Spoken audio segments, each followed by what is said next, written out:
I had a conversation with a builder a while back who made this statement to me. Rick, if we put as much effort into selling as we did into building, we'd double our sales. I was intrigued and I asked him to elaborate.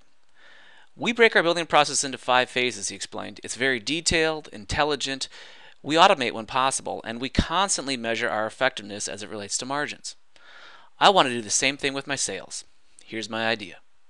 I've got to hand it to this guy. He's got some great cutting edge ideas. Here's his story. Enjoy. The first thing I wanted to know was the 5 phases he uses to build his new home and remodeling projects. The first phase I call foundation, he said. In other words, we don't turn a shovel of dirt until I know everything about this job. The more I know before I start, the less problems I have, the client is happier at the end, and my margins are higher. Okay, that makes sense. What's phase 2, I asked. The second phase is framing. We're building the infrastructure for the finishes, he noted. That's simple enough, I commented. What's next? Phase 3 is finishes. This is where we personalize the home for our clients and their vision starts to become a reality, he added. I told him as a salesperson I always love this phase because this is where the buyers really fall in love with their home. Okay, what's next? I asked. Fourth is the closing phase. It's where we make sure every punch list item is complete or dealt with and the clients sign off on the job, he explained.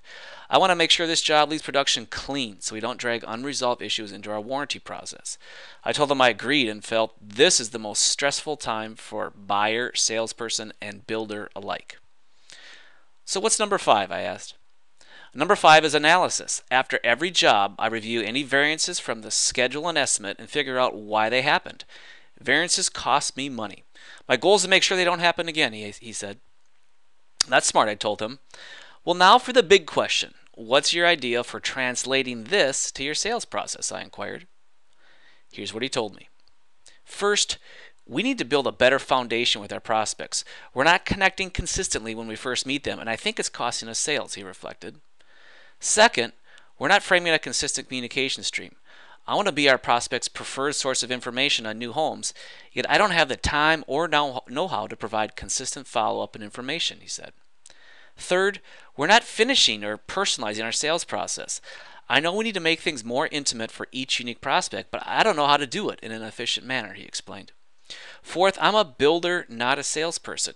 It seems like me and my salespeople waste too much time doing things that don't help us close a sale. It's obviously people don't buy the same today as they did a couple years ago. We need to do things differently. I'm just not sure I know what those things are, he said. Fifth, I don't have any way of analyzing our weak points.